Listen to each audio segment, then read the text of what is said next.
دنیا میری جواں ہے اور چلنے کو اب فلک سے تاروں کا کارواں ہے. اور یہ جو تاروں کا کارواں ہے، اب یہ اردو زبان کا یہ فلک سے چل رہا ہے، اور کارواں چلتا رہنا چاہیے. کارواں چلتا رہتا ہے، دنیا بدلتی رہتی ہے اور دنیا کو بدلتے رہنا بھی چاہیے. ایک جگہ ساکت رہ کے دنیا وہ نہیں رہ سکتی کہ جو دنیا کو ہونا ہے. ایک بات اور ہے کہ الفاظ، موسیقی، خوشبو، ذائقے، آوازیں، یہ سب چیزیں ہمیں ہمارے بچپن کی یاد دلاتی ہیں. تو اس لیے ان سے چھٹکارا لینا آسان کام نہیں ہے. اور یہ جو آج کا مضمون ہے، یہ اس لیے بھی چنا گیا ہے کہ جو لوگ 50 پلس ہیں یا سب کچھ 40 پلس بھی ہیں، ان نے ایسے گانے سنے ہیں، ایسی آوازیں سنی ہیں، ایسی زبان سنی ہے جو اب آہستہ آہستہ ہماری زندگیوں سے فیز آؤٹ ہو رہی ہے. ہم عموماً انگریزی کا لفظ استعمال کرتے نہیں ہیں، لیکن کیونکہ یہ ملٹی لنگول ہے اور بائی لنگول ہے یہ چینل، تو اس لیے کبھی کبھی ہماری چوک ہو جاتی ہے، انگریزی بول دیتے ہیں ہم ان لوگوں کی آسانی کے لیے جو شاید ثقہ اردو نہ سمجھ سکے. ثقہ کا مطلب ہے چیسٹ اردو. آج ہم اسی لیے جمع ہوئے ہیں کہ ہم جن آوازوں سے، جن الفاظ سے، جن خوشبوؤں سے، جن نظاروں سے جدا نہیں ہو پائے، ان کی یاد کو پھر سے تازہ کریں اور دیکھیں کہ ان میں تبدیلی کیوں آئی اور کیسے آئی. تو میں رضوان صاحب کے بعد پھر علی آفتاب بنیادی طور پہ سٹارسٹ ہیں، گانا بھی گاتے ہیں، میوزیشین بھی ہیں. تو یہ دو ہمارے دونوں مہمان ہیں جو کہ اس پہ گفتگو کریں گے. اور آخر میں جب ہم اس گفتگو اور موسیقی سے جب فارغ ہو جائیں گے تو آخر میں سوال و جواب کی محفل بھی ہوگی، اور ہم چاہیں گے کہ اس سلسلے میں کوئی ڈسکشن بھی ہو. تو اب میں ڈاکٹر رضوان احمد صاحب سے، اچھا ڈاکٹر صاحب نے ڈاکٹریٹ کیا ہے امریکہ سے، مشیگن یونیورسٹی سے، اور ان کی بنیادی سبجیکٹ ہے وہ ہے زبان. حضرت علی کا ایک قول ہے کہ کلام کرو کہ پہچانے جاؤ. تو جب ہم کلام کرتے ہیں تو ہم اس سے پہچانے جاتے ہیں کہ ہم کیا ہیں اور ہم کیا کہہ رہے ہیں. تو اب میں رضوان احمد صاحب سے درخواست کروں گا کہ وہ بات کریں. جی شکریہ بہت بہت. جیسا کہ جعفری صاحب نے کہا، پیشے سے میں انگریزی پڑھاتا ہوں، لسانیات پڑھاتا ہوں اور انگریزی میں ہی لکھتا ہوں، لیکن محبت اردو سے ہے اور مضمون تحقیق ہمیشہ اردو ہی رہا ہے. تو زبان کے اعتبار سے یہ ہے کہ میں زبان 3-4 زبانیں لکھتا پڑھتا بولتا بھی ہوں، اردو، انگریزی، ہندی اور عربی لکھتا بھی ہوں، بولتا بھی ہوں، پڑھتا بھی ہوں، اور زبان کا مطالعہ بھی کرتا ہوں. تو زبان میرے لیے ہر لفظ جو انسان کے منہ سے نکلتا ہے وہ میرے نزدیک ایک شاعری سے کم نہیں ہے. میں ہر لفظ، ہر آواز پہ بہت ہی گہرائی سے اس پہ نظر رکھتا ہوں. تو اس سے پہلے کہ وہ بالی ووڈ کے موضوع پہ ہم آئیں، میں یہ چاہ رہا تھا کہ ذرا سا 2-3 باتیں عام طور پہ زبان کے بارے میں کہہ دوں تاکہ جو پس منظر ہے وہ واضح ہو جائے، کلیئر ہو جائے، تب بالی ووڈ کے مضمون کو سمجھنے میں ہمیں آسانی ہوگی. تو ایک چیز جو میں سب سے پہلے یہ کہنا چاہ رہا تھا کہ عام طور پہ اب جب آپ کسی سے پوچھتے ہیں کہ بھئی زبان کیا ہے، زبان کی کیا تعریف ہے، تو وہ اکثر یہ بتائیں گے کہ یہ ایک ذریعہ ہے، ایک افہام و تفہیم کا ایک ذریعہ ہے، یہ ایک ٹول ہے جس کے ذریعے ہم اپنے خیالات اور افکار دوسروں تک پہنچاتے ہیں. ظاہر ہے یہ بات ایک حد تک صحیح ہے کہ زبان کا استعمال ہم اپنے خیالات کے اظہار کے لیے کرتے ہیں، لیکن زبان کے اور بھی کئی بہت اہم پہلو ہیں جس پہ اکثر ہماری نظر نہیں جاتی ہے. اور وہ ایک پہلو ہے کہ زبان ہماری شخصیت، ہماری ثقافت، ہماری شناخت، ہماری پہچان کی ایک علامت بھی ہے. اس لحاظ سے اگر آپ دیکھیں تو وہ ایک طرح سے وہ ایک ٹول نہیں رہ گیا، وہ ایک ذریعہ نہیں ہے. جس طرح سے ہم، یہ قلم میرے پاس ہے، یہ ایک ٹول ہے، میں اس سے لکھتا ہوں، لیکن کوئی ایسا مسئلہ نہیں ہے کہ یہ قلم اگر ٹوٹ جائے تو میرے دل کو کافی تکلیف پہنچے گی، میں کوئی دوسرا قلم خرید کے لے آؤں گا اور لکھنا شروع کر دوں گا، یا ان دنوں میں کمپیوٹر پہ ہی لکھ رہا ہوں۔ زبان اس سے مختلف ہے، ایک ذریعہ ضرور ہے، لیکن یہ بہت ہی ہمارے دل، ہماری جو شناخت ہے اس کے بہت قریب ہے۔ اسی لیے آپ دیکھیں گے کہ بہت سارے چھوٹی چھوٹی چیزوں پہ بھی بہت شدید بحث ہوتی ہے، اور ابھی جو یہ بحث ہو رہی ہے، اگر ایک طرح سے سوچا جائے کہ بھائی ایک حرف ہے، ایک آواز ہے، اس کے لیے آپ نے یہ 20-25 لوگوں کو اکٹھا کر رکھا ہے بات چیت کرنے کے لیے، کیا فرق پڑتا ہے؟ خراب ہے یا خراب ہے، اسے فرق ہی کیا پڑتا ہے؟ تو اس کو سمجھنے کے لیے ضروری ہے۔ اچھا یہ یہاں ہی نہیں ہے، مطلب آپ کو تعجب ہوگا کہ جرمنی میں ایک اسپیلنگ ریفارم تھوڑے دنوں پہلے سرکار نے تجویز کی تھی، جس میں کچھ حروف بدلے جانے تھے۔ پوری قوم کھڑی ہو گئی اٹھ کر کے کہ نہیں، یہ ہم برداشت نہیں کر سکتے، ہم جو پرانا جو اسپیلنگ ہے وہی ہم قائم رکھیں گے۔ تو زبان کے لیے ہمیں ضروری ہے کہ ہم سمجھیں کہ زبان صرف ایک ذریعہ نہیں ہے، ایک ارسال و ترسیل یا افہام و تفہیم کا ایک ذریعہ نہیں ہے، بلکہ اس سے بہت زیادہ آگے تک زبان کی پہنچ ہے۔ بہت سارے لوگوں نے یہ بھی کہا کہ زبان جیسے زبان جب ہم بولتے ہیں تو اس میں صرف ہم اپنے خیالات ہی نہیں اظہار کر رہے ہوتے، ہم اپنی آئیڈیالوجیز، ہماری کیا ہمارا فکری پس منظر کیا ہے، وہ بھی ہم زبان کے ذریعے ظاہر کرتے ہیں۔ اب پچھلے دنوں میں نے ایک مضمون لکھا تھا، کافی مقبول ہوا تھا اسکرول میں، وہ جو لاک ڈاؤن ہندوستان میں ہوا تھا، تو ہندوستان کی میڈیا نے بڑی دلچسپ چیز کی تھی کہ جو مسلمان پھنس گئے تھے مختلف مسجدوں میں، تو اور خاص طور پہ نظام الدین کے مسجد میں، تو اس کے لیے انہوں نے جو استعمال کیا تھا لفظ، وہ چھپے ہوئے استعمال کیا تھا، کہ مسلمان اس مسجد میں چھپے ہوئے تھے۔ اور جو ہندو اور سکھ مندروں اور گردواروں میں پھنس گئے تھے، ان کے لیے ہندی اور انگریزی دونوں ہی میڈیا میں انہوں نے استعمال کیا تھا کہ وہ پھنس گئے تھے۔ اب آپ سوچیے کہ یہ کیا زبان صرف اپنے خیالات کو دوسروں تک پہنچانے کا ذریعہ ہے، یا ہم اس کے ساتھ ساتھ جو اپنی آئیڈیالوجیز ہے، اپنا جو موقف ہے، وہ بھی ظاہر کر رہے ہیں؟ تو ایک چیز یہ میں واضح کر دینا چاہ رہا تھا کہ زبان بہت ساری چیزوں کا ایک طرح سے یہ کہیے کہ ایک جگہ جمع کرتی ہے۔ یہ ہمارے لیے جب ہم نے کہا کہ شناخت کی بات ہے، ہماری پہچان ہے، ہماری آئیڈینٹی ہے، تو یہ کئی سطح پہ کام کرتا ہے۔ جیسے قوم کی علامت بھی ہو سکتا ہے، یہ کلاس کی بھی علامت ہو سکتا ہے کہ آپ کس کلاس سے تعلق آپ کا ہے، کس طبقے سے آپ کا تعلق ہے۔ آپ ورکنگ کلاس سے آپ کا تعلق ہے، یا بہت ہی ایلیٹ کلاس سے آپ کا تعلق ہے۔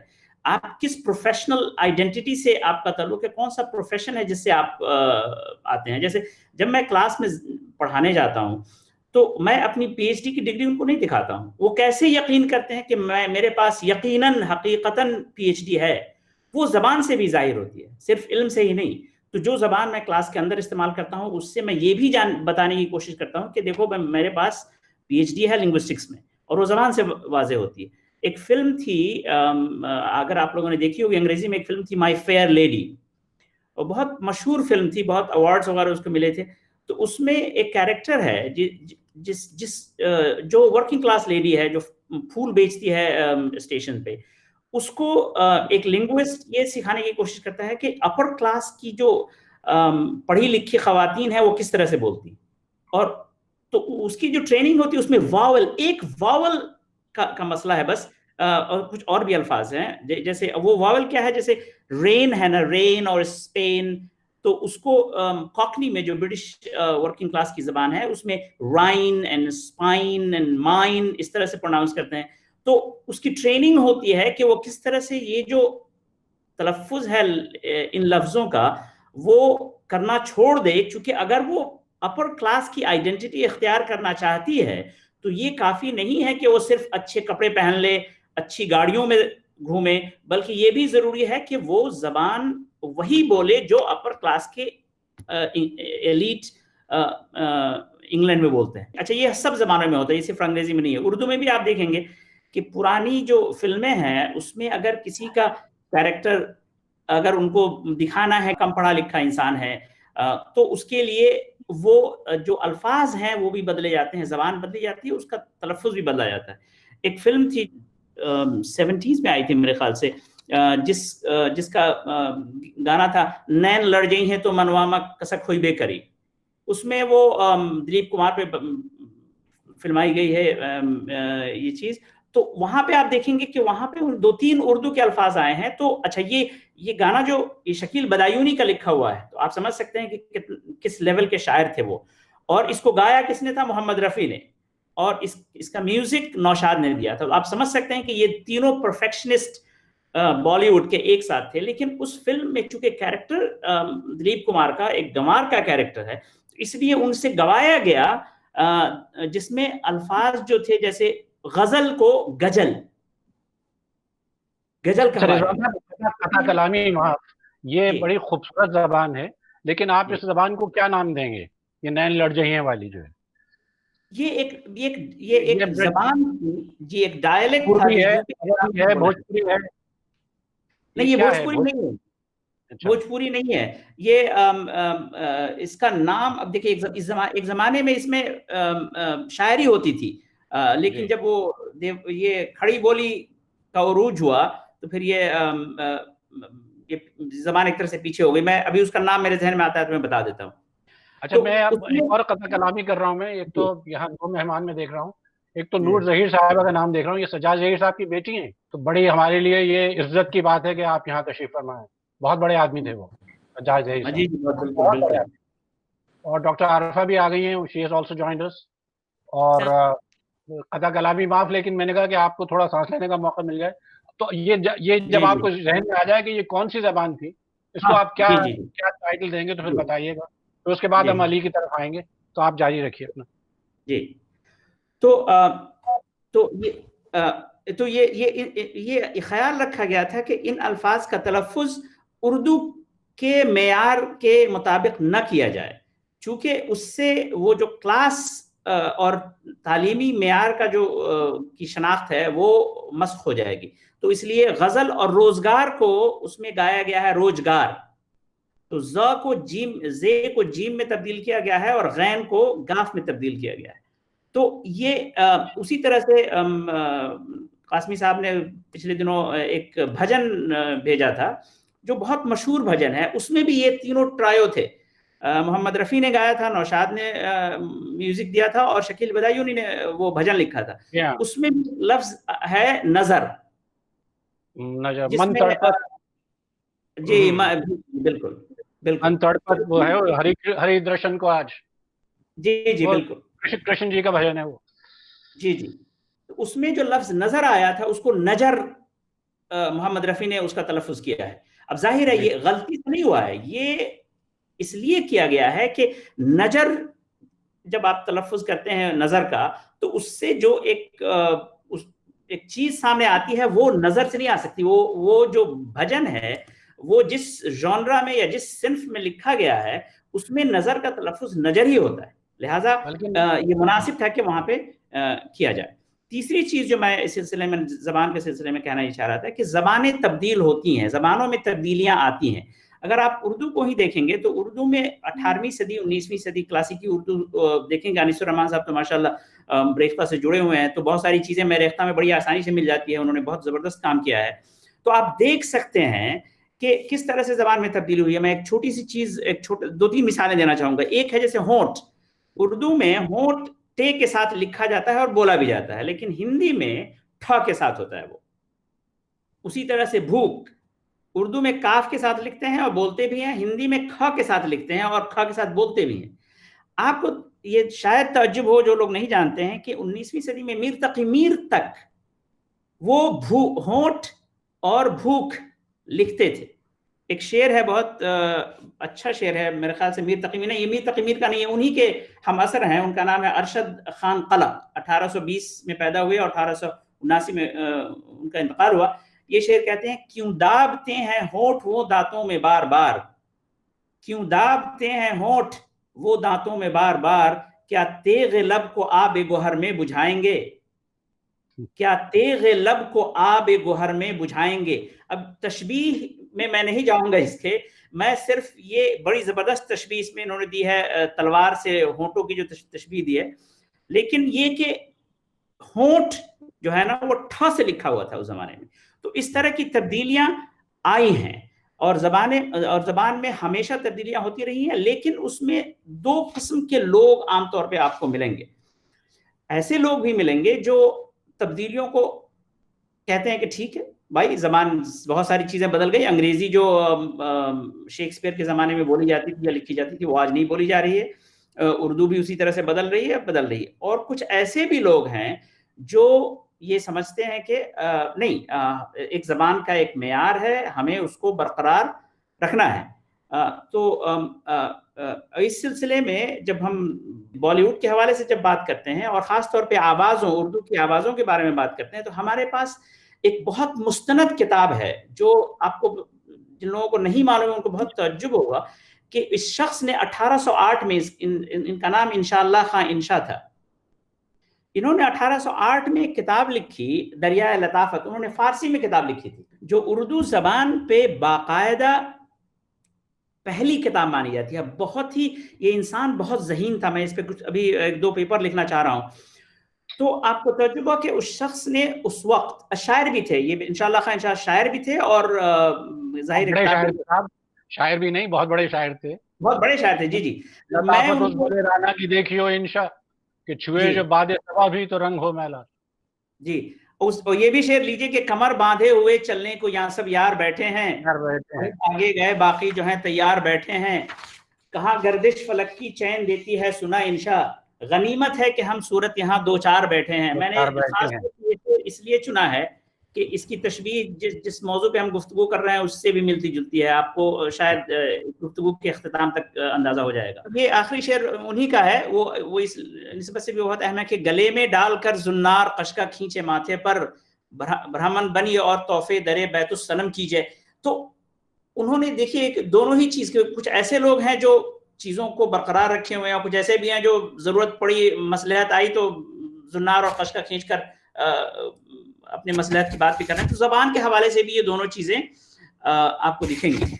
تو انہوں نے جو انشاءاللہ خان کی جو کتاب ہے اس میں انہوں نے ان الفاظ کے بارے میں 1808 میں تفصیلی گفتگو کی ہے، جس میں انہوں نے کہا ہے کہ اردو جو مستند اردو ہے اس میں کس طرح سے تلفظ ہونا چاہیے ان الفاظ کا، اور عام لوگ جو پڑھے لکھے نہیں ہیں، جو مستند زبان نہیں بولتے ہیں، وہ کس طرح سے تلفظ کرتے ہیں. تو اس میں انہوں نے ایک دلال ہے جو فیض آباد جاتا ہے اور وہاں سے جب لوٹ کے وہ واپس آتا ہے تو جو لوگ اس سے پوچھتے ہیں کہ بھئی تم فیض آباد گئے تھے تو وہاں کی خبر خیریت سناؤ، تو اس میں وہ یہ بتانے کی کوشش کرتے ہیں انشاءاللہ خان انشا کہ یہ جو پرانی دلی کا یہ بہت تعلیم یافتہ انسان نہیں ہے، تو یہ فیض آباد کو فیض آباد پڑھتا ہے، بتاتا ہے. اس کا جو فے کا تلفظ انہوں نے لکھ کے فے سے دکھایا ہے اپنی کتاب میں کہ وہ فیض آباد کو فیض آباد کہتا ہے اور خوشحال کو خسال کہتا ہے.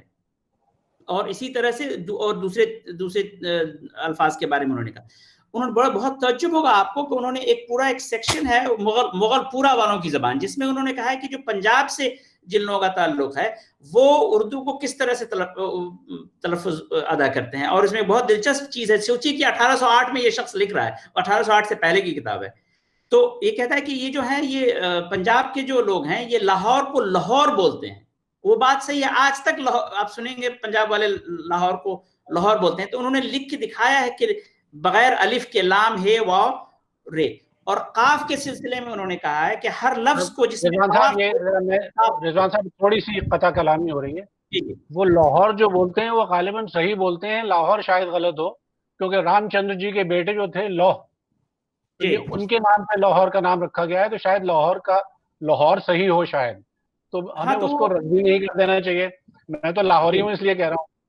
اچھا صحیح ہے. تو یہ پرسپیکٹیو کی بات بھی ہے. جی تو اس سے یہ ہمیں پتا چل گیا کہ 1808 میں جو کتاب لکھی گئی تھی اس میں اردو کے جو یہ الفاظ ہیں اس کا تلفظ کس طرح کیا جاتا تھا مستند اردو میں، انہوں نے یہ واضح کر دیا. اب یہ سوال ہوتا ہے کہ اب وہاں سے جو سفر شروع ہوا ہے وہاں تک کا تو ہمارے پاس دلیلیں ہیں ہمارے پاس جو میں نے آپ کو ابھی پڑھ کے سنائی. اب ظاہر ہے ہمارے پاس ہمارے جو بزرگان ہیں وہ بھی اسی طرح سے بولتے رہے ہیں اردو. اب جب ہم بالی ووڈ کی طرف آتے ہیں تو بالی ووڈ میں بھی بڑی دلچسپ چیز ہے کہ شروع کے دنوں میں جو گانے اردو میں گائے گئے تھے اس میں یہ جو اردو کی 5 مخصوص آوازیں ہیں فے، زے، خے، غین اور قاف، اس کا تلفظ صحیح ڈھنگ سے اردو کے مطابق ادا کیا گیا ہے، خواہ وہ گانے والا مراٹھی زبان کا ہو یا بنگالی زبان کا ہو یا پنجابی زبان کا ہو یا ہندی زبان کا ہو یا ساؤتھ کی بھی کسی زبان کا ہو، ان سبوں نے گایا ہے۔ تو مثال کے طور پہ یہ اب ہم پڑھیں گے علی صاحب کی طرف کہ یہ 1960-61 کی فلم ہے 14ویں کا چاند، جس میں محمد رفیع نے ایک بہت ہی مشہور گانا گایا ہے۔ اس میں یہ آوازیں کئی لفظ ہیں جن میں یہ آوازیں آئی ہیں، تو ہم چاہیں گے کہ علی صاحب وہ والا جو گانا ہے گا کے ہمیں سنائیں۔ اچھا، یہ عرض کر دوں کہ یہ 14ویں کا چاند فلم کا نام تھا، کہ جی 14ویں کا چاند ہو یا آفتاب ہو، جو بھی ہو تم خدا کی قسم لاجواب ہو، یہ رفیع نے گایا اور شکیل بدایونی نے لکھا اور روی کی موسیقی دی اس نے۔ حالانکہ عموماً رفیع، شکیل بدایونی اور نوشاد صاحب کا ایک ٹریو تھا بہت سے گانوں میں، لیکن یہاں پہ موسیقی روی نے دی ہے۔ تو علی آپ بتائیے، اب آپ سے سنتے ہیں۔ 14ویں کا چاند ہو یا آفتاب ہو، جو بھی ہو تم خدا کی قسم لاجواب ہو۔ 14ویں کا چاند ہو، زلفیں ہیں جیسے کاندھے پہ بادل جھکے ہوئے، واہ واہ، بہت خوب۔ آنکھیں ہیں جیسے میں کے پیالے بھرے ہوئے، مستی ہے جس میں پیار کی تم وہ شراب ہو۔ 14ویں کا چاند ہو یا آفتاب ہو،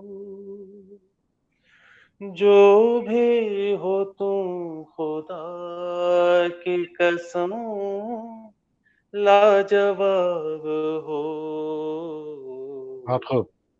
14ویں کا چاند ہو، ہونٹوں پہ کھیلتی ہے تبسم کی بجلیاں، سجدے تمہاری راہ میں کرتی ہے کہکشاں، دنیا حسن و عشق کا تم ہی شباب ہو۔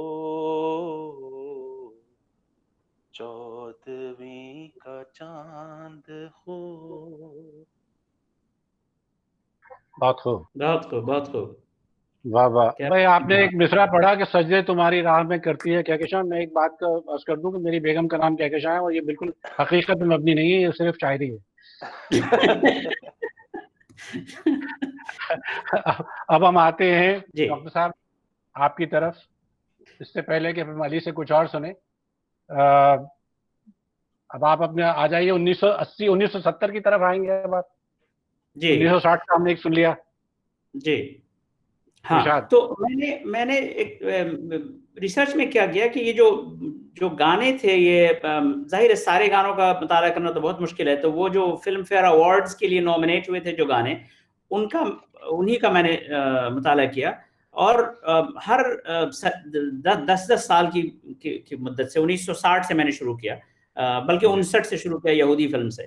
تو 60 کی دہائی میں جتنے گانے ہم نے دیکھے، اس میں کسی بھی گانے کے کسی بھی لفظ کا کوئی بھی تلفظ غلط نہیں ہوا تھا۔ یہ جس طرح سے اردو میں ہم دیکھ رہے ہیں، جس طرح سے یوں کہیے کہ انشاءاللہ خواہشاں 1808 میں جس طرح سے بیان کرتے ہیں کہ غین کا تلفظ یوں ہونا چاہیے تھا اور فے کا یوں ہونا چاہیے تھا اور قاف کا یوں ہونا چاہیے تھا، اس طرح سے ہو رہا تھا، اور یہ سلسلہ چلتا رہا، یہ سلسلہ چلتا رہا 1970 کی دہائی میں بھی, 1980 کی دہائی میں بھی, 1990 سے حالات بدلنے شروع ہوئے ہیں, اور جس کے لیے ہمارے پاس دلیلیں ہیں. وہ گانے ہم سنوائیں گے اور علی صاحب انشاءاللہ پھر اس کو بھی گائیں گے, اور انشاءاللہ علی اسی طرح گائیں گے جس طرح سے انہوں نے گایا ہے, نہ کہ جس طرح سے گایا جانا چاہیے, تاکہ وہ جو افیکٹ ہے. آپ جو کہہ رہے ہیں نا حالات بدلنے شروع ہوئے, یعنی حالات خراب ہونے شروع ہوئے. ہاں بالکل, جی ہاں وہ میں نے, جی آپ نے جو آپ کا پرسپیکٹیو ہے وہ صحیح ہے کہ خراب ہونے شروع ہوئے. اچھا, تو اب 1960 کی دہائی میں بالکل آپ, اچھا میں نے جو کارپس بنایا تھا اس میں جو رائٹرز ہیں, جو لیریسسٹ ہیں, وہ بھی مختلف بیک گراؤنڈ کے ہیں, گانے والے مختلف بیک گراؤنڈ کے ہیں, میوزیشینز بھی مختلف بیک گراؤنڈ کے ہیں. اس کے باوجود جو چیز ہمارے سامنے پروڈیوس ہو کر کے آئی ہے گانوں کی شکل میں, اس کے معیار میں کوئی کمی نہیں. یہ 60 کی بات ہوئی, 70 میں بھی ویسا ہی ہے. تو 70 کا ایک نغمہ. اچھا, تو کچھ لوگ یہ کہہ سکتے ہیں کہ اچھا بھائی محمد رفیع تو ظاہر ہے وہ اردو اسپیکر تھے یا پنجابی اسپیکر تھے, مسلم بھی تھے, شاید اس وجہ سے ہو.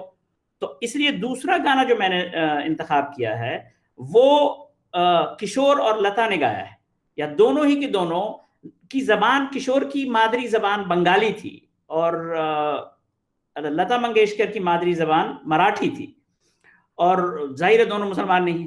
اس کے باوجود ان کی جو زبان تھی وہ بہت معیاری زبان تھی, جہاں پہ یہ سارے الفاظ جن کے ہم, اور جو آوازیں جن کی ہم بات کر رہے ہیں, وہ بالکل اسی معیار پہ کھڑی اترتی ہیں جس طرح سے محمد رفیع اور دوسرے فنکار کے ہاں اترتی ہیں. تو علی, یہ جو دوسرا ہے 1970 آرادھنا, اس کا وہ والا گانا سنا ہے. یہ میں عرض کر دوں کہ یہ گانا جو ہے, یہ فلم آرادھنا بڑی مشہور فلم تھی 70s کی, اور وہ تھا کورا کاغذ تھا یہ من میرا, لکھ دیا نام اس پہ تیرا. یہ لتا اور کشور کمار نے گایا. آنند بخشی کے یہ لیرکس تھے, جنہیں آپ انگریزی میں لیرکس کہتے ہیں, ہمارے ہاں الفاظ کہتے ہیں, شاعری کہتے ہیں. اور یہ ایس ڈی برمن اس زمانے میں بہت بڑا نام تھا موسیقاروں میں, جن کے بیٹے تھے R D Burman. S D Burman تو گاتے بھی تھے. تو وہ بنگال کا جادو تو وہاں سے آیا تھا. سب بہت لوگ آئے جو بنگال سے یہ لے کے آئے جادو. تو یہ لتا اور کشور کمار کا گانا, آنند بخشی نے لکھا اس کو, اور برمن دا نے اس کی موسیقی بنائی. جی.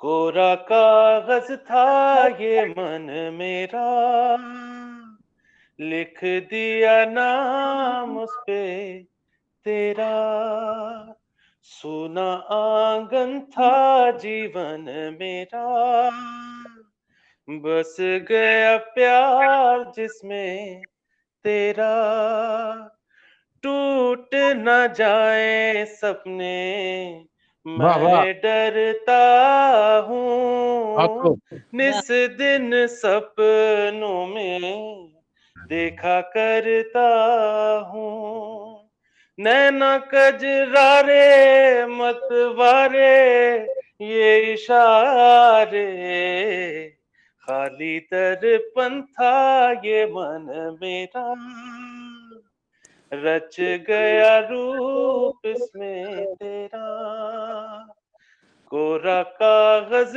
تھا یہ من میرا, لکھ دیا نام اس پہ تیرا. بھائی آپ تو بالکل راجیش کھنہ لگنے لگے ایک دم سے. زبردست. مجھے تو بالکل لگ رہا تھا کہ ابھی شرمیلا ٹیگور کہیں سے نمودار ہوں گے. بہت خوب, بہت خوب ہے علی, واہ واہ واہ واہ. یعنی بغیر, انہوں نے تو پورے آرکیسٹرا کے ساتھ گایا تھا, آپ نے تو اکیلا نبھایا اس کو, بہت آگے لے گئے اس کو. جناب ڈاکٹر صاحب.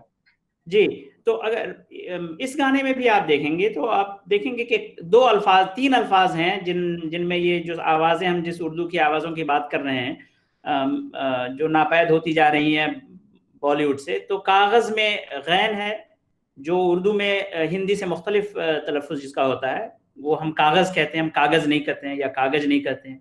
اسی طرح سے خالی ہے, جو ابھی سنا بھی آپ نے, خالی کو ہم خالی کہتے ہیں, ہم خالی نہیں کہتے ہیں. جیسے خراب کو ہم خراب کہتے ہیں, خراب نہیں کہتے ہیں. ایک اور لفظ ہے جو دوسرے انترے میں ہے, جو علی وہاں تک نہیں پہنچے, ملاقاتیں, تو اس میں قاف ہے. اور کشور کمار نے اگر قاف دیکھیں گے تو بالکل قاف جس طرح سے اسٹینڈرڈ اردو میں تلفظ اس کا ہوتا ہے, بالکل اس طرح سے انہوں نے کیا ہے. ملاقاتیں, میں وہ 3 لائنز گا سکتا ہوں اگر آپ چاہیں. گائیے ضرور گائیے. کہاں تھی یہ باتیں ملاقاتیں ایسی راتیں, ٹوٹا تارا تھا یہ من میرا, بن گیا چاند ہو کے تیرا. علی, کشور کمار نے ملاقاتیں کہا تھا, آپ نے ملاقاتیں کہا ہے. میں دوبارہ کر دیتا ہوں. کہاں تھی یہ باتیں ملاقاتیں ایسی راتیں, یہ میں نے تصحیح کر لی. میں نے کہا آپ کو کہیں بنگال نہ بھیجنا پڑے, میں نے کہا آپ کو کلکتے یا کہیں ڈھاکہ واکہ نہ بھیجنا پڑے. نہیں دیکھیں, اگر آپ دیکھیں تو یہ جو ابھی انہوں نے علی نے قاف کو جو قاف پڑھا, اب یہ سوچیے کہ یہ جو ویریشن ہے کہ قاف خاص طور پہ پنجابیوں میں یہ پایا جاتا ہے, یہ 200-250 سال پہلے یہ ابن انشا کہہ رہا ہوں, انشاءاللہ خان انشا اس کا ذکر کرتے ہیں, جو میں نے آپ کو تھوڑی دیر پہلے پڑھ کے بتایا. تو یہ بھی جو ہے نا قاف اور کاف کا بہت پرانا یہ کشمکش جو ہے یہ اس وقت سے ابھی تک باقی ہے ہمارے یہاں. جی جی اچھا. دیکھیے اب وہ ہے نا مدھوبن میں رادھیکا ناچے رہے, جی اب ایسی زبان کہاں سے لائیں گے آپ؟ مطلب یہ وہ امیر میں ہے, رفیع نے گایا ہے, اور یہ کمال کی چیز ہے کہ مدھوبن میں رادھیکا ناچے رہے. ابھی تو پہلے آپ یہ بتائیے کہ مدھوبن کیا ہے, تو یہ سمجھائیے کہ رادھیکا کون ہے. تو یہ زبان جو ہے اس کی خوبصورتی, اور یہ اردو نہیں ہے, یہ آپ اس کو کھڑی بولی کہہ لیں, اس کو اودھی کہہ لیں, اس کو بھوجپوری کہہ لیں, اس کو برج بھاشا کہہ لیں, سب کچھ ہے, لیکن یہ خالص اردو تو آپ اسے نہیں کہیں گے. لیکن اس کی خوبصورتی اس قدر قیامت کی ہے کہ اس سے آپ نہیں جان چھڑا سکتے. جناب ڈاکٹر صاحب. جی, تو ظاہر ہے یہ تو یہ ہم ابھی ہم دیکھ رہے تھے, یہ 70 کی دہائی میں بھی حالات بالکل ایسے ہی تھے. اور جیسا کہ انہوں نے سنایا, آرادھنا فلم لتا اور کشور کمار نے گایا ہے, اور یہ ایک گانے کی بات نہیں ہے, آپ سارے گانے اس فلم کے دیکھ لیں, یا یہ فلم ایک آپ یوں سمجھیے کہ یہ ایک ریپرزینٹیو چیز ہے. جو میں نے آرادھنا چنا ہے, یہ صرف آرادھنا کی ہی بات نہیں, یہ ایک ریپرزینٹیو ہے اس پورے ڈیکیڈ کا. تو جو 10 سال وہ جو دہائی تھی, اس میں اردو کے الفاظ کا تلفظ اسی طرح ہوا کرتا تھا. اب ہم تھوڑا سا آگے بڑھتے ہیں. میں تھوڑا سا یہ چاہ رہا تھا کہ ایک پھر کسی دوسرے فنکار کو لائیں. تو زنجیر فلم 1973 کی ہے, جس میں منا ڈے نے بہت مشہور گانا گایا ہے. تو وہ علی اگر 2-3 لائن اس کی گا دیں تو بڑا اچھا ہوتا ہے. میرے خیال ہے یہ پران پہ شاید وہ ہوا ہے پکچرائز. جی جی بالکل بالکل پران پہ تھا. جی جی پہلی دفعہ ایک ولن جو ہے وہ اپنا ایک اچھا کردار, یعنی میٹھا کردار ادا کر رہا ہے. جی بالکل. اچھا, اس میں ایک بات اور ہے کہ اس گانے میں اب شاعر کا نام غائب ہے, کہ اس کو لکھا کس نے تھا. ڈاکٹر صاحب آپ کے پاس نام ہے شاعر؟ میرے پاس ہے. میں ڈھونڈ کے بتائیے, ایک سیکنڈ. آپ جیسے ان کو گانے جیسے ختم ہوتا ہے. اب یہ وقت آ رہا ہے کہ اب نام ڈھونڈنا پڑ رہا ہے, کیونکہ اب تو اس میں ایک چینج آنا شروع ہو چکا ہے.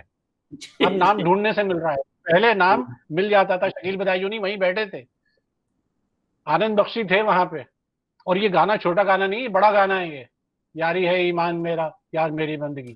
لیکن کیونکہ اب اس میں شاعری پہ زور کم ہو رہا ہے, ایمفیسس کم ہو رہا ہے, تو آہستہ آہستہ اب شاعر کا نام بھی پس منظر میں جا رہا ہے. اور یہ بات سمجھنے والی, نوٹ کرنے والی بات ہے. علی ضرور. گر خدا مجھ سے کہے کچھ مانگ ہے بندے میرے, میں یہ مانگوں محفلوں کے دور یوں چلتے رہیں, ہم پہ آلو ہم نوالو ہم سفر ہم راز ہوں, تا قیامت تا قیامت جو چراغوں کی طرح جلتے رہیں. یاری ہے ایمان میرا یار میری زندگی, یاری ہے ایمان میرا یار میری زندگی. پیار ہو بندوں سے یہ ہو, پیار ہو بندوں سے یہ سب سے بڑی ہے بندگی. یاری ہے, ارے یاری ہے ایمان میرا یار میری زندگی, یاری ہے ایمان میرا یار میری زندگی. جلدی ختم کر دیا آپ نے, ابھی تو مزہ آنا شروع ہوا تھا بھائی. میں یہ کہہ رہا تھا کہ مثلا زبان کی بات ہو رہی ہے نا, تو میں نے کچھ نکالی چیزیں جیسے کہ میرے نینا ساون بھادوں پھر بھی میرا من پیاسا. اب یہ وہ گانے ہیں کہ جن سے ہماری جان نہیں چھوٹ سکتی. یہ محبوبہ فلم کا گانا تھا, اور یہ آنسو بھرے ہیں یہ جیون کی راہیں. اب اس میں موسیقی بھی ہے, اس میں راگ بھی ہے, اور موہے پنگھٹ پہ نند لال چھیڑ گئے ہو رہے, یہ تو بہت ہی پرانی چیز ہے, یہ 11ویں کی ہے غالباً یہ. اور بہت, اور لاگا چنری میں داغ چھڑاؤں کیسے. تو یہ سب وہ چیزیں ہیں جو ہمارے بچپن ہماری جوانی کا حصہ ہیں, اور خوشبوؤں کی طرح, ذائقوں کی طرح, الفاظ کی طرح اور آوازوں کی طرح یہ ہمیں اپنے بچپن اور اپنی جوانی کی یادیں دلاتی رہتی ہیں. اس لیے ان کا بچانا بھی بہت ضروری ہے. ڈاکٹر صاحب جی, تو یہاں بھی آپ دیکھیں کہ یہ اس گانے میں جو اردو کے الفاظ جس کا ہم ذکر کر رہے ہیں, جیسے چراغوں ہے, قیامت ہے, خدا ہے, غم ہے, غمگین ہے, تو منا ڈے نے ان سارے الفاظ کا غم کو غم کہا ہے, غمگین تلفظ کیا ہے اس کا, خدا کا خدا کیا ہے, قیامت کا قیامت کیا ہے, قاف جو اردو میں اسٹینڈرڈ پروننسیشن ہے, چراغوں کو چراغوں کیا ہے. اور آج تو آپ کو تعجب ہوگا کہ میں آج صبح اس کی جب تیاری کر رہا تھا تو میں نے کچھ نئے لوگوں کے ویڈیوز دیکھیں. آپ کو تعجب ہوگا کہ فرحان اختر, پتہ نہیں نام لینا مناسب ہے یا نہیں, جو ایک شاعروں کے خاندان سے جن کا تعلق ہے, جن کے والد صاحب شاعر تھے, جن کے دادا شاعر تھے, پورا خاندان ہی شاعر ادب سے تعلق تھا.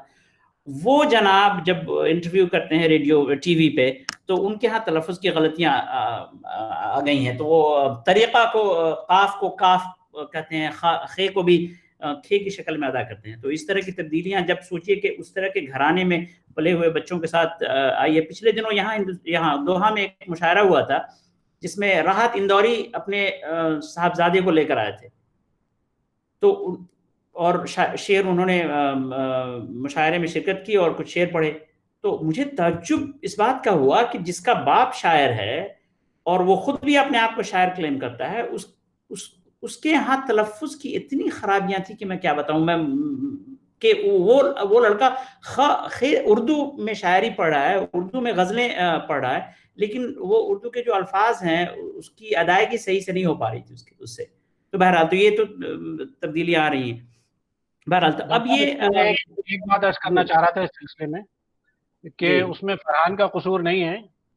یہاں بھی اب جو ہے نا, کیونکہ نستعلیق پڑھنا یہاں مشکل ہو گیا ہے, ہندوستان میں پہلے بھی ہو چکا تھا, تو وہاں آپ دیوناگری میں پڑھتے ہیں اس کو, آپ اردو کی شاعری دیوناگری میں پڑھ رہے ہیں. یہاں پہ میں نے دیکھا ہے کہ بچے بچیاں اردو کی شاعری رومن میں, انگریزی میں پڑھتے ہیں, تو اس میں تلفظ اور لہجے کا فرق تو پڑتا ہے. میں نے ایک ہمارے محرم گزرے وہاں جونپور میں اور کچگاؤں میں, وہاں میں نے میر انیس کو پڑھتے دیکھا لوگوں کو دیوناگری میں, حالانکہ میر انیس نے نستعلیق میں لکھا تھا. جی جی, اور ایسی نستعلیق جیسی کہ نستعلیق ہونے کا حق ہے, لیکن اس کو جب آپ پڑھیں گے دیوناگری میں, جیسے کہ پنجابی زبان کے ساتھ ظلم ہے کہ اس کو نستعلیق میں دیکھا جائے, اس کے لیے تو گرمکھی ہے, کیونکہ گرمکھی میں جو لہجے اور جو آوازیں ہیں وہ نستعلیق میں نہیں ہیں. گرمکھی کے بڑے خوبصورت لہجے ہیں جو پنجابی زبان اگر آپ اردو میں بولیں گے ایسا لگے گا جھوٹ بول رہے ہیں آپ, معاف کیجیے گا. اس کی وجہ یہ ہے کہ کیونکہ گرمکھی کا جو رسم الخط بدقسمتی سے اور پنجاب کے میں یہ لاہور کو بھی کہتا ہوں کہ پنجاب کا گڑھ ہے. یہ بڑا ظلم ہے کہ یہاں پہ گرمکھی نہیں پڑھائی جا سکتی, اور وہ رسم الخط جو ہے وہ لوگ نہیں سمجھتے. آپ پنجابی ٹھیک نہیں بول سکتے اگر آپ گرمکھی نہیں پڑھیں گے. تو Farhan Akhtar, to be fair to Farhan Akhtar, although I do not defend what he does, but the fact is that اگر آپ اردو کو دیوناگری میں یا دیوناگری کو اردو میں یا اردو کو رومن میں پڑھیں گے, یا جو گرمکھی میں آپ کو پڑھنا ہے وہ آپ نستعلیق میں پڑھیں گے, تو شین قاف آگے پیچھے ہوگا, لہجہ بھی آگے پیچھے ہوگا.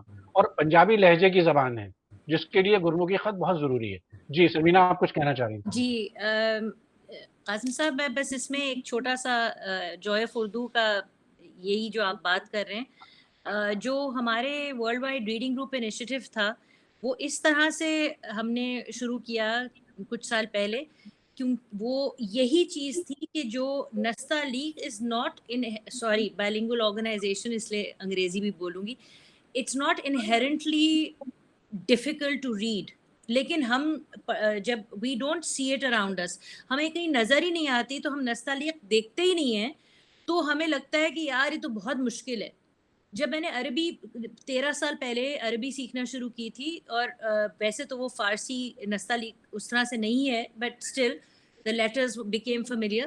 میں پاکستان آئی اور پہلی دفعہ زندگی میں مجھے جو سارے بینرز تھے اور ایڈورٹائزمنٹس تھے روڈز پر, سڑکوں پر, وہ میں پڑھنا شروع میں نے کر لیا. اور میرے دماغ میں ایک بات یہ آئی تھی کہ اصل میں فیملیئرٹی وتھ اسکرپٹ نہیں ہے ہمارے ہاں.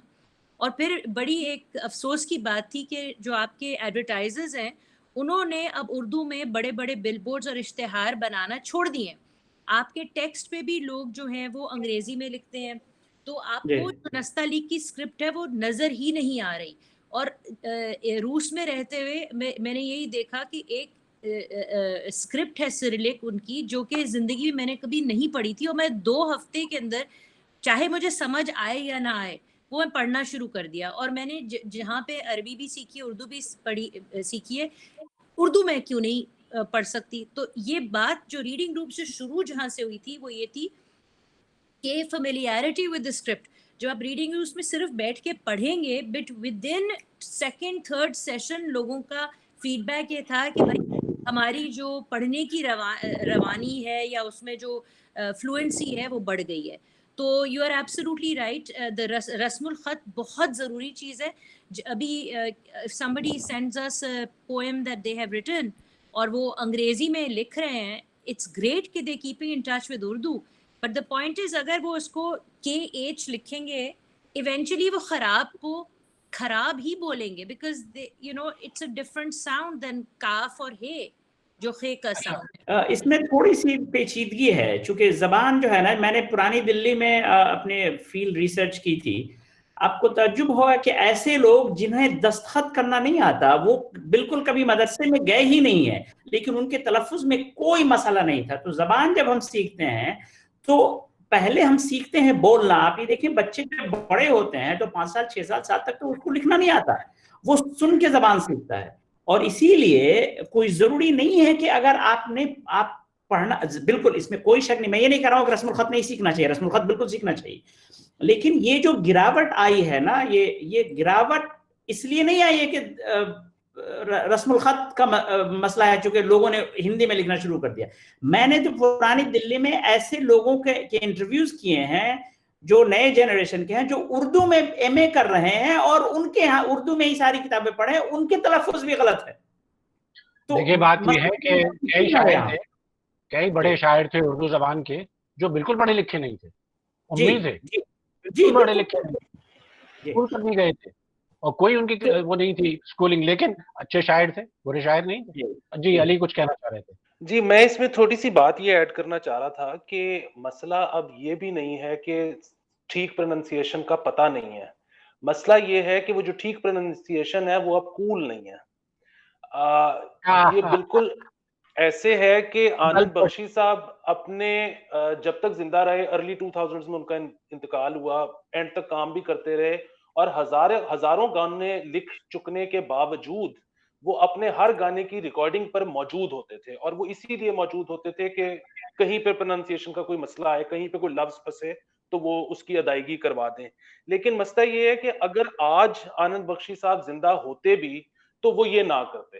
اس کی وجہ یہ ہے کہ وہ جو ایک ویٹو پاور ان کے پاس تب موجود تھی یہ کہنے کی کہ یہ لفظ ایسے کہا جائے گا, وہ اب کے آنند بخشی کے پاس نہ ہوتی. آنند بخشی تو کیا, جو فلم کا ڈائریکٹر ہے, جو فلم کا پروڈیوسر ہے, اب تو شاید اس کا بھی زور نہیں چلتا, کیونکہ میوزک تو ایک ایسی چیز ہے فلم کی کہ وہ میوزک کمپنیز نے ڈائریکٹ اپنے امبریلا کے نیچے لے لی ہے. یار اب تو نیوز کاسٹر کو زور نہیں چلتا بھیا, اب تو نیوز کاسٹر کو زور نہیں چلتا, اب تو اور کس کا زور چلے گا, اب تو وہ بہت لمبی بحث ہے. تو آپ بات ٹھیک کہہ رہے ہیں, ویسے 100% صحیح ہے. تو اب ذرا آگے بڑھے 1980 سے اور 1990 کی طرف. ایکچولی میں یہ چاہوں گا کہ اب ہم 2000 کی طرف چلے ہیں تو زیادہ بہتر. آ جائیے آ جائیے آ جائیے. جی تو شاعروں کے نام بھی غائب ہو چکے ہیں, اب یہاں صرف موسیقی رہ گئی ہے, اب شور رہ گیا ہے, اب صرف اب آواز نہیں رہی, الفاظ نہیں ہے, اب صرف شور شرابہ ہے. تو شاعر کے نام معدوم ہو چکا ہے, شاعر جو ہے وہ خطربود ہو چکا ہے. جی تو اب میں چاہوں گا کہ اب یہ 1990 سے بڑھتی 2000 میں آ جائیں. ایک بہت مشہور فلم تھی مائی نیم از خان. اسی فلم کو دیکھنے کے بعد میں نے یہ پیپر لکھنے کا ارادہ کیا. تو اس میں بہت دلچسپ ہے اس کا کیریکٹر جو ہے شاہ رخ خان کا. تو تھوڑا سا وہ ایک خاص ایسپرگر سنڈروم سے